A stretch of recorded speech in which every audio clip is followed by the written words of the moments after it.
You shall love the Lord your God with all your heart, with all your soul, with all your mind, and with all your strength. This is the first commandment. And the second, like it, is this: you shall love your neighbor as yourself. There is no other commandment greater than these. Mark 12:28-34. When Jesus said, love your neighbor, he knew your neighbor would act, look, believe, and love differently than you. That's the whole point. We all agree that we should love our neighbor, but then we remember who our neighbors are and why we don't love them in the first place. Looking for a way out, we ask the question, who is my neighbor? But neighbor means everyone. Love thy neighbor, thy homeless neighbor, thy Muslim neighbor, thy black neighbor, thy gay neighbor, thy white neighbor, thy Jewish neighbor, thy Christian neighbor, and thy addicted neighbor. If Jesus walked on earth today, would anyone notice? If Jesus walked as a gay man into the church, would we even let him in? I am the church. We are the church. Don't throw others out. You cannot politely disagree with someone's existence. It's not enough to say that you don't mind being around someone differently than you. You need to actively love and support those around you. To say that homosexuality is incompatible with the Christian teachings is just wrong and unjustified. 33 verses in the New Testament teach loving one another, and love itself is mentioned 179 times in the New Testament. The teaching of Christianity is love and service, while there are people convinced we should be teaching hate.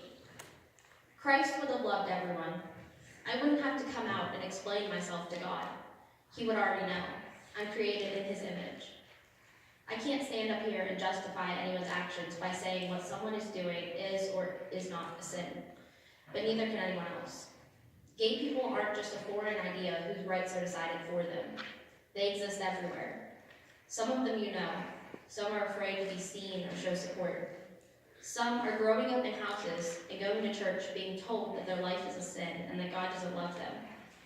I've spent my whole life making sure people got the help they need, volunteering, helping others, and I think God would care about that a whole lot more than who I marry.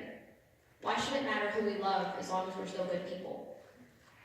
God loved me regardless of my love, and God still loves the church regardless of its hate. The LGBT community is all around us. It takes up a huge portion of our youth. Whether you'd like to believe it or not, without our youth, the church will have no future. Continue the hate and the future will leave, and believe me, God will follow. God doesn't hate gay people. God doesn't hate anyone. That's his whole thing. The simple truth is that Christ died for all of us, or he died for none of us. Will God judge me for loving, or judge you for hating me? If this message makes its way to anyone who has been affected by the hate held by some Christians, just know that God has so many new promises of hope and love in your future. Promises of rainbows and of better lives. The church is not a building or a decision.